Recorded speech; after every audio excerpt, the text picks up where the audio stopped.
That was If there was a amazing. chicken pot pie in Vegas, I would probably steer clear of it, frankly. Just doesn't feel right. There's a lot of good food in Vegas. There's great food, yeah.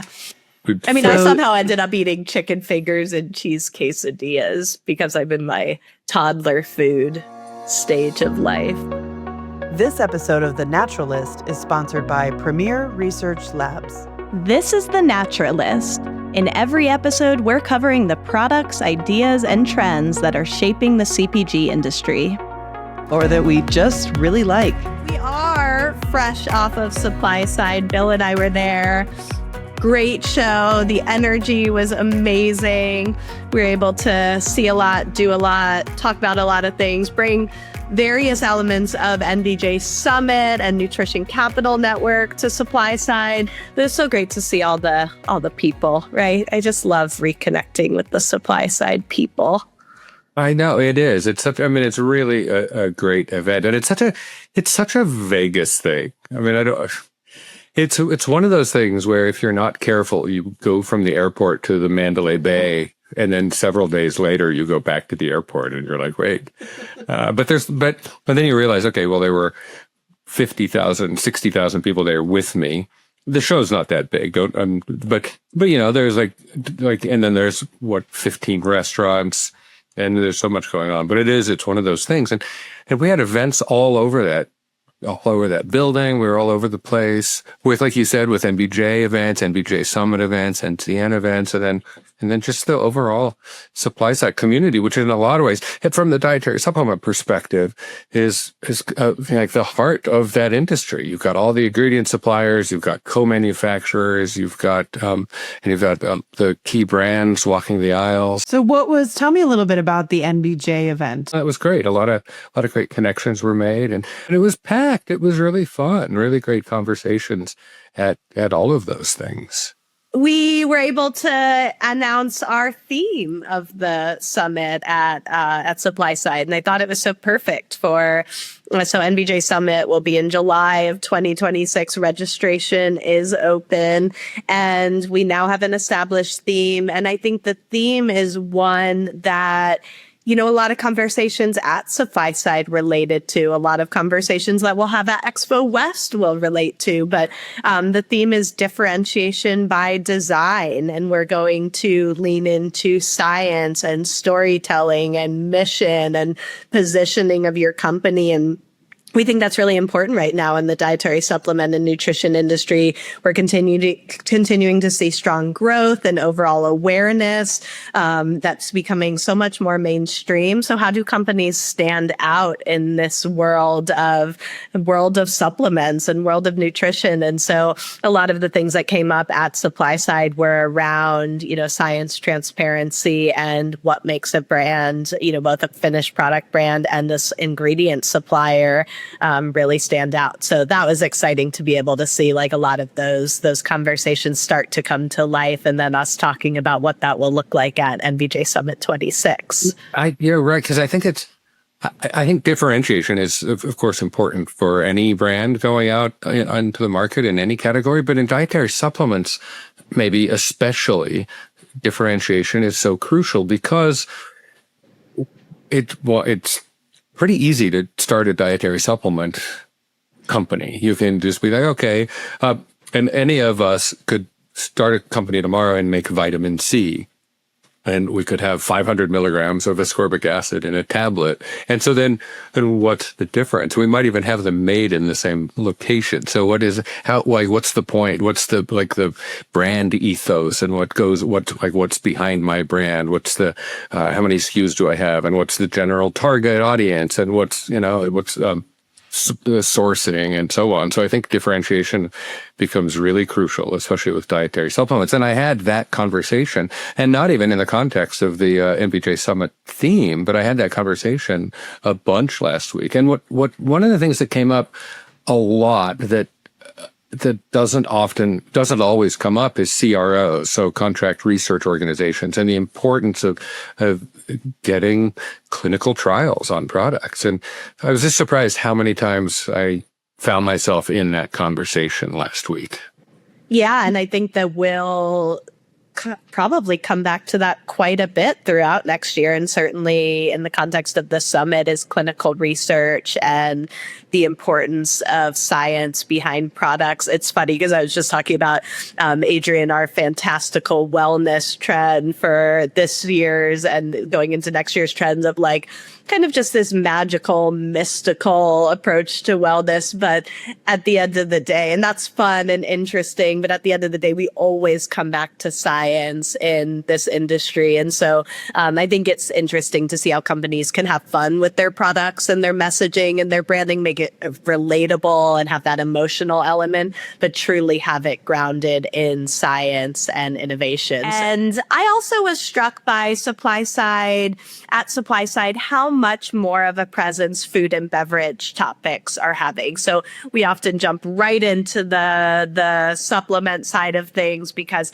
that's kind of how SupplySide started. But with food and beverage journal and then SupplySide supplement journal, they cover everything, right? And I really saw that on the show floor. And some of the things that team has been talking about, Adrienne, really mirror what we're seeing around like dairy innovation and functional beverage innovation. So I always love seeing that side of things where these innovations from an ingredient and formulation standpoint, where they really start. And so to see a lot more of that representation from food and beverage ingredient companies that are really exploring both. And I think just this blending of worlds of food and beverage and supplements is really interesting to me right now.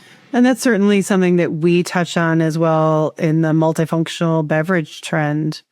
When we talk about how these brands are really finding ways to differentiate themselves through their reliance on science, on dosages, on clinical testing. And that's how they're really innovating, is bringing that piece of integrity to the table. So that's cool that you saw so many of those brands represented there.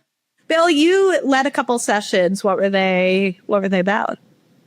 I led one with Erika Kraft, our market research analyst at NBJ. We did a general trends session, very early. We did that on Tuesday. The show floor opens on Wednesday. So it was pretty early in the process. And we just really laid out. I always, if you hear me talk more than 3 times, you hear me say the what, the where, and the why of the industry, the dietary supplement industry. So we did that sort of presentation. What's selling, where is it selling, and why are consumers buying it? A session that I really enjoyed, though, is SupplySide Fresh is a program that the SupplySide Group is running really to make newcomers feel welcome in the industry. And it's a training program that you can sign up for. You can do online coursework to learn more about the industry. And then at the events, there are SupplySide Fresh presentations. And one of those, I sat on one of those. And so in theory, the audience, they're mostly first timers, they're at SupplySide for the first time. They're new to the industry and they're curious about the industry. And I thought this session was really well done. There was someone talking about formulation, someone else talking about compliance and regulation. There was someone talking about formulation, someone else talking about clinical science around that formulation. Someone else talked about AI and the use of AI in product development. Someone talked about regulation, actually in order. And then I closed it out just with, again, sort of all right, let's look at, this is a $70 billion industry. What's selling? Where is it selling? And why is it selling? So similar presentation, a shorter one, and a very different context. And I really like that SupplySide Fresh context, for, hey, welcome to the industry. What the heck are you doing here? What are we doing here? What is it? Yeah. What are you? And it was kind of funny because they put me last, and I thought I actually started that way. It's like, now that you know how to do all of it, let me tell you what it is that we're doing. So. This episode of The Naturalist is sponsored by Premier Research Labs. Premier Research Labs, PRL, founded in 1987 by visionaries Dr. Robert Marshall and Dr. Linda Forbes, is a trailblazer in professional-grade nutritional supplements, driven by purity, fueled by innovation, and unwavering in its commitment to uncompromising quality. Born from the conviction that not all supplements are created equal, PRL redefined the industry with excipient-free, 100% plant-based formulas, solvent-free capsules, and extraordinary manufacturing practices that honor the body and the earth. With rigorous orthogonal and energetic testing, rejecting over 70% of raw materials that did not meet our exacting standards, PRL sets a premier benchmark for safety, potency, and trust. Guided by our mission to transform global wellness and anchored in the core values of transformation, extraordinary, and community, PRL empowers practitioners, patients, and conscious consumers to pursue optimal vitality, continuing to inspire a healthier, more connected world for today and for generations to come. That's important. And I like that. I like that framework, especially for supply side, where you are looking at that. I mean, no matter what part of the industry, which category you're in, like it is all about the foundations, right? Of developing the product and entering the market in a way that's going to have lasting impact. And I think getting back to basics is really important for everyone, right? Not just for newcomers, but certainly for all the industry newcomers. And we do see with the growth of the industry, so many more jobs opening up, so many more companies launching. And so there's just this whole kind of onboarding conversation that's really important. And I love that, what SupplySide Fresh is doing with that. The flip side of that was a session that I led, which was CEOs, C-suite, and talking about how leaders are navigating all the challenges of today and how they're leading through disruption and continuing to build consumer trust, build trust of their customers, and ultimately the end consumer of products, compliance and transparency, all these things that are so important. What I loved about that session, I mean, the panelists were incredible. I had 5 leaders representing different parts of the industry, but we talked about everything from tariffs to decision making. And that was one of the things I thought was most fascinating, was how great leaders make decisions and when to act fast versus when to slow down. And there were a lot of, just from a psychology standpoint, a lot of different perspectives on what it means to make decisions that are going to be right for your team. And I just had a lot of food for thought for me that came from that. And Bill, hopefully some things that we can talk about the summit too, which is also, equally about leadership as it is about the industry. That's interesting. And I love you said disruption. Like that was such the key word a while ago. Now we're talking about differentiation. And where did it come up? And I should credit someone with this concept, but also renovation, all the variations on a theme. You can credit me, Bill. Okay. I think Adrienne came up with that first before anyone else ever did. And, it is just an interesting, like these ideas of, I really like differentiation. Because of, and I've sort of have circled back to where we started here, but what I like about differentiation is that I think disruption is a lot of pressure. There's a handful of times in the history of industry that something's truly disrupted. It's like, oh my God, that changed everything. And so, and then someone came up, I think Adrienne came up with renovation. You're welcome. Yeah. But I like all these words. And what we talked about on the panel was leading through it, right? Not necessarily being the disruptor, but being able to navigate the various external forces that are coming at us that we can't predict, you know? Right. And so I think there's kind of this shift. I agree with you in like having to be a disruptor in this industry versus like kind of being that steady force, right? And being able to lead through those times rather than being the one that defines what disruption looks like. So I feel like we're going to keep our theme. We feel good about our theme. I think so, yeah. The bottom line. Yeah. I think that an interesting dynamic that we see at SupplySide is like, if you're going to see something for the very first time, Like, as in, like, I have never, oftentimes I feel like that does come from the ingredient side of things. Like, oh, wow, like you just discovered, like I talk to some people and I won't like let the cat out of the bag because this is for these companies to do. But like, I've never heard you literally discovered a new ingredient that could enter into dietary supplements that never has before.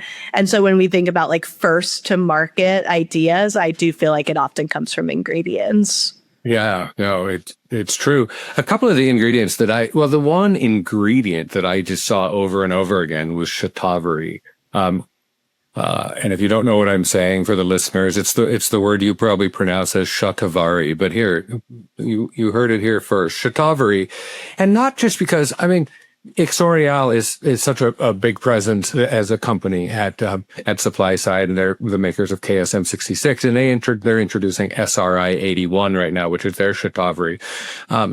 But Next, NXT is coming out with a Shatavari, and I saw Shatavari here and there in like little booths with Shatavari. What I think is interesting about Shatavari is it's the intersection of two trends. One in the what, and that's Ayurveda, and two in the why, which is women's health. And so we're seeing, those are just things we're seeing continually bubbling up over the last several years. More interest in women's health and more interest in herbs and botanicals, yes, but specifically Ayurveda. And so it's really interesting to see. I think a lot of people are banking on, Shatavari is going to be the next ashwagandha. And that's a tall order. I think we're still calling ashwagandha the number one selling botanical. And it's been in the top 3, even in the CBD days, when that was, that took over the number 1 position. So, being not another ashwagandha is a tall order, but it could be a pretty profound ingredient to hit the market. So that's one that I saw a lot of. Yeah, I'm glad you brought that one up, Bill, because we have been hearing some buzz around that for quite some time. I know that, we did a session at Expo West about it, but that you really saw this might be kind of the tipping point where this starts to be an ingredient that people, A, pronounce correctly. I was going to say the and same thing. B, are seeing really in products and understand how it works and what the benefits are. So yeah, I agree that may be the real big thing right now in women's health. Like we might be close to that point. We might be close to that point. And then the other thing I would say I saw a lot of on the floor was healthy aging. It's just another thing. Sometimes it's called longevity. It's called health span. It's called healthy aging. It's called aging well, whatever you call it. It's that same thing. And, DSM had a fascinating booth. You could enter with a guide only, and they set it up like an art gallery, and you were walked through their booth where they shared statistics about aging. I think, in 2050, I'm not going to try to do what they really pointed out is that a significant portion of the population is going to be over 60. That portion of the population is growing. And then so how do we increase the, quality of life for people, older and older populations and larger older population. So that was interesting. And the way they did it as this walkthrough, they're like, it's not a booth, it's an experience. Like, okay, fine. But then they walked me through it, and it was really quite something, and that was just maybe the most dramatic example. But lots of talk about healthy aging. Well, if this were any other industry and you said the phrase, something I loved seeing on the show floor was a lot of healthy aging, I would have been thinking like, wow, everybody must have looked amazing at the show. If there's one thing you can count on in Vegas. They did. There were must a lot be that of Vegas air. One of the things I was thinking is like, oh, well, good. I don't know how we take care of that aging population, but it sort of helps balance out AI taking everyone's jobs. So, if we could figure out a way that the older populations just age well and don't have to work, and it says the oldest person on this podcast today. I'm down. I think this is a good plan. Life goals. I think they're the oldest people on this podcast. Oh, if dead makes you old, yeah.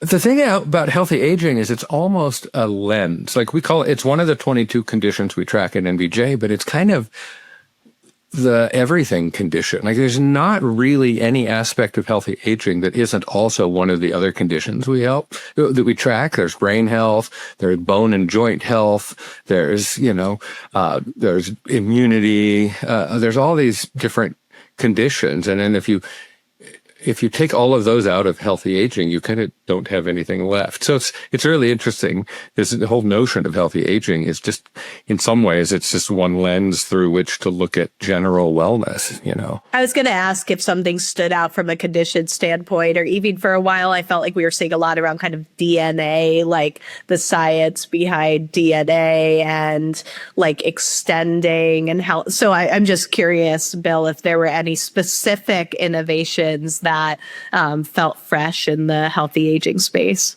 I can't say no for sure. I didn't see any. I just saw people talking about healthy aging, bringing in gut health, probiotics, and kind of the same ingredients, the same concepts we've been talking about, but just really driving it home that we're talking about healthy aging. And one of the slides that I presented with Erika was a survey we did recently. Just in September, we surveyed people, and Gen Z is the generation most concerned about healthy aging.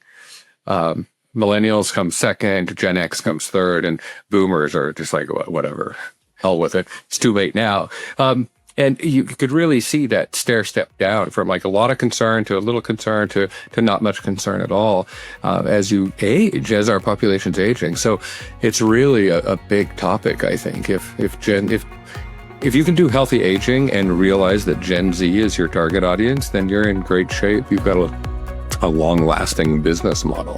That was great. I feel like I was there. Thank you. Thanks for being here, Bill. That's good.